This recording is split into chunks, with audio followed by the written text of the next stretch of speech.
Agora, imagina estar sozinho numa situação traumatizante. E aí, como é que fica a situação? Como aconteceu com o Michael? Vem pra cá, Michael. Tudo bom, Michael? Bom dia pra você. Obrigada por ter aceitado o nosso convite. O Michael, gente, em novembro do ano passado, estava pilotando um monomotor. E esse monomotor caiu na floresta amazônica, Mato Grosso, certo? Numa floresta fechada. E você, o que passou pela sua cabeça quando o monomotor caiu? Você, de repente, acordou e viu que estava vivo. Bateu o quê? Sentimento de gratidão, de tem que viver, tem que sobreviver. Como é que foi? Conta pra gente um pouco. Então, foi um sentimento de gratidão após do acidente que eu consegui sair do avião. Teve um momento que eu falo que eu parei e agradeci a Deus, Nossa Senhora Aparecida, que eu tenho muita fé. Que eu parei e eu olhei minha mão, como que meus braços, o couro da minha mão, né, a pele da minha mão tava tudo pendurada. Eu parei, eu olhei assim, eu lembrei de 2 amigos meus. Um que aconteceu um acidente parecido com o meu, mas ele chegou a falecer. E de um amigo meu da minha cidade, que ele de inalar o fogo, ele faleceu também. Então nesse momento eu lembrei dos dois e agradeci a Deus, porque eu olhei pra frente, vi que enxergava bem, que tava respirando, que não tinha quebrado nada no meu corpo, que tava andando desesperado no meio da mata. E eu tinha condição de sair dali. Você lembrou deles, então? Lembrei deles. E a sua sorte de ter sobrevivido a isso. Exatamente. E aí, a partir daí, o que você agora saiu dali? Você estava com o corpo todo queimado, né? E aí, como é que foi? Como é que foram esses dias? Foram 5 dias sem... A gente está vendo ali imagens. São imagens do resgate. A questão do resgate, certo? Isso, é o pessoal, Michael? os 3 primeiros pessoal do resgate que entrou na mata pra ver se eu tava vivo ainda, se eu tava no avião. Ali são os pedaços do monomotor, né? Exato. E foram fazendeiros, foi uma turma de fazendeiros que achou você nessa funcionários da fazenda. Funcionários da fazenda. Isso. Bom, e aí, conta pra gente, como é que foram esses dias, esses 5 dias, 4 noites, sem comida, nessas condições que a gente estava comentando aqui, parecidas com a dos pescadores, como é que foi? Olha, os 5 dias, né? O primeiro dia eu andei, porque eu voltei pro avião depois, porque eu saí do avião, corri desesperado no meio da mata, tentando sair, eu não tinha direção, não sabia onde que era o caminho. Porque antes de eu cair com o avião, eu vi que eu tinha um campo aberto depois da mata, que eu caí quase no finalzinho da mata. Se eu caísse 10 minutos antes do voo, eu estaria até lá hoje, porque é bem fechado. Então deu tempo na queda de você se atinar pra isso. Eu só olhei pro lado, eu vi um campo aberto e tentei chegar com o avião lá. Só que não deu pra chegar.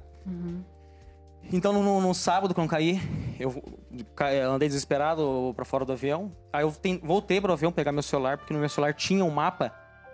E nesse mapa eu queria ver o que eu poderia estar fazendo. E eu vi que pelo rio, que eu tinha passado por ele antes, eu bebi água dele e tudo, que pelo rio eu conseguiria chegar até numa ponte e dessa ponte pedir socorro. Só que eu não consegui chegar nessa ponte, né? Então eu andei sábado, andei domingo, o dia inteiro, e no finalzinho do dia domingo, que eu deitei, que eu tava cansado, e já não consegui mais levantar. Você estava, quer dizer, machucado, exausto, né? Obviamente. E você comeu nesses dias? Como é que foi? Você não comeu nada? Absolutamente nada. E você bebeu água do rio? Bebi água do rio. Então, quer dizer, pelo menos a água você tinha ali. E a questão do corpo, que o Juliano estava explicando pra gente, a questão de hipotermia, de hipertermia. Você sentiu alguma coisa? O seu corpo estava com frio, com calor? Estava machucado, obviamente. Você lembra disso? Eu lembro vagamente que eu passei um pouco de frio no sábado, no dia que eu caí. Né, que choveu um pouco e tal. Mas outros dias eu não senti tanto, não cheguei a ter frio, assim, não lembro exatamente. Agora, é interessante que ele ficou vários dias sem comer. Você ficou com medo de ter alguma coisa venenosa? Ou não comeu porque não achou nada mesmo? Porque não tinha mesmo. Não tinha mesmo? Porque não tinha. Interessante, ele ficou 5 dias sem comer, Juliano. Quanto tempo uma pessoa aguenta sem comer? Tudo bem que a fome está ali na terceira da lista, provavelmente. Mas quanto tempo ele aguenta? Muito mais tempo, gente, que a gente possa imaginar. Nossa sociedade moderna condicionou a gente a ficar dependente de comida. Eu vou falar uma coisa que vai chocar vocês, mas o organismo humano foi feito para passar fome. A verdade é que nesses 200 mil anos que a gente está aqui nesse planeta enquanto espécie, a gente tinha carne e comida 2, 3 vezes por dia, depois o nosso bando ia ficar 6, 7 dias andando, comendo frutinha e comendo mato. Então, a maior parte da nossa história no planeta, nós passamos fome. Agora, no século XX, a gente tem abundância de comida para achar que a gente não consegue ficar 2, 5 dias sem dia. Então, quantos dias ele conseguiria ficar? Gente, tem muita gente que faz, não é exagero, 40 dias de jejum e nenhum deles é chamado de Jesus Cristo. Então, assim, 3 semanas, estatisticamente, pela regra dos 3, na sobrevivência, 3 semanas você fica...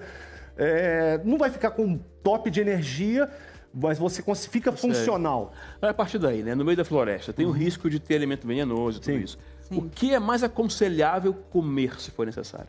De preferência, uma comida que não vai te caçar de volta. Então, esquece sair com uma arma no meio do mato para dar um tiro de bicho. Se você conhecer planta, então você pode buscar esses recursos.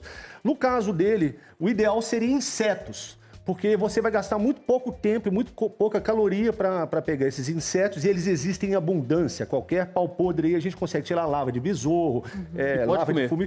A maioria pode, a grande maioria pode. E tem proteína, né? Sim, tem proteína. Na verdade, a quantidade do valor proteico deles em relação ao mesmo peso de carne vermelha do inseto é muito maior.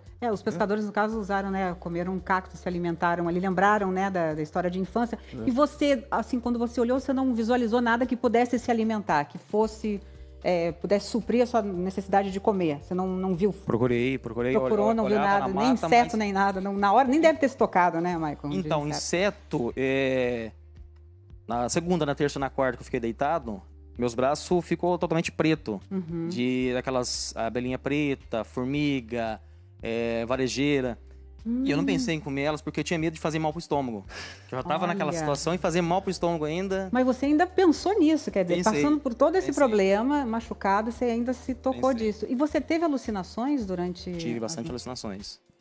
Como foram essas alucinações? O que passava pela sua cabeça? Olha, a primeira alucinação minha, que foi o que mais chocou, assim, mais real, foi que foi na segunda noite, né, de domingo para segunda, que eu achei que eu tava trabalhando na minha cidade e várias outras coisas que eu tava normal, que quando eu acordei na segunda cedo, eu acordei assim, eu estranhei que do outro lado do rio tinha uma árvore inteira caída, eu vi aquele tronco, o barulho da água que eu escutava nas minhas alucinações, aí eu vi que bati numa pedra ali, e eu olhei assim, eu estranhei.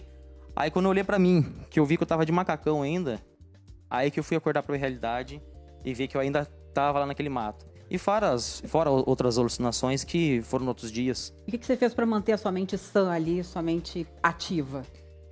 Olha, no começo, assim, essa primeira alucinação minha, que eu acordei e vi que eu estava naquela realidade, eu comecei a ter outras alucinações que, durante ela, eu acreditava que era verdade. Mas depois que eu acordava, eu via a realidade, eu já sabia que era alucinação. Tem algo para fazer, Juliano? Pra gente encerrar? Olha, 90% do sucesso de uma pessoa numa situação de sobrevivência é determinado pela capacidade psicológica dela de lidar com todo o estresse possível. Gente, se você tem algum tipo de fé, crê em algum tipo de Deus, vale a pena. Se a pessoa não tem esse tipo de recurso, parte para os parentes, para os filhos, para os pais, para as pessoas que amam, porque é de onde a gente vai extrair força, e 90% vem da cabeça. Foi nisso que você deve ter pensado, porque você tem um filhinho que está por vir, vai não ser tá? Pai, A tua mulher está grávida, vai ter bebê daqui a um mês.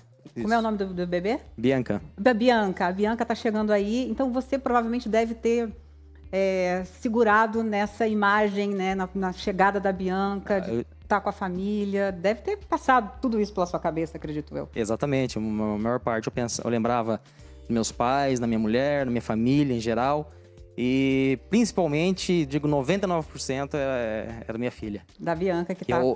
Fiquei segunda, terça e quarta, esses 3 dias foi os dias que eu mais conversei com Deus, Nossa Senhora, Jesus Cristo, me apeguei neles e conversei muito com eles e pedi para que eu possa ter a chance de sair dali e ser pai e ter minha filha. É um renascimento, né? Obrigada, Michael.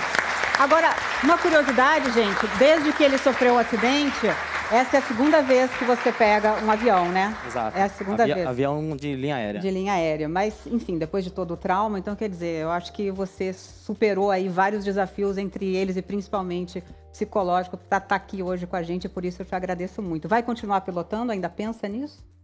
Por enquanto, não. Minha família... Eu não tenho A mulher não deixa. Como é o nome dessa mulher? Rebeca. Rebeca deve dizer, não, nem pensar, né? É minha mãe.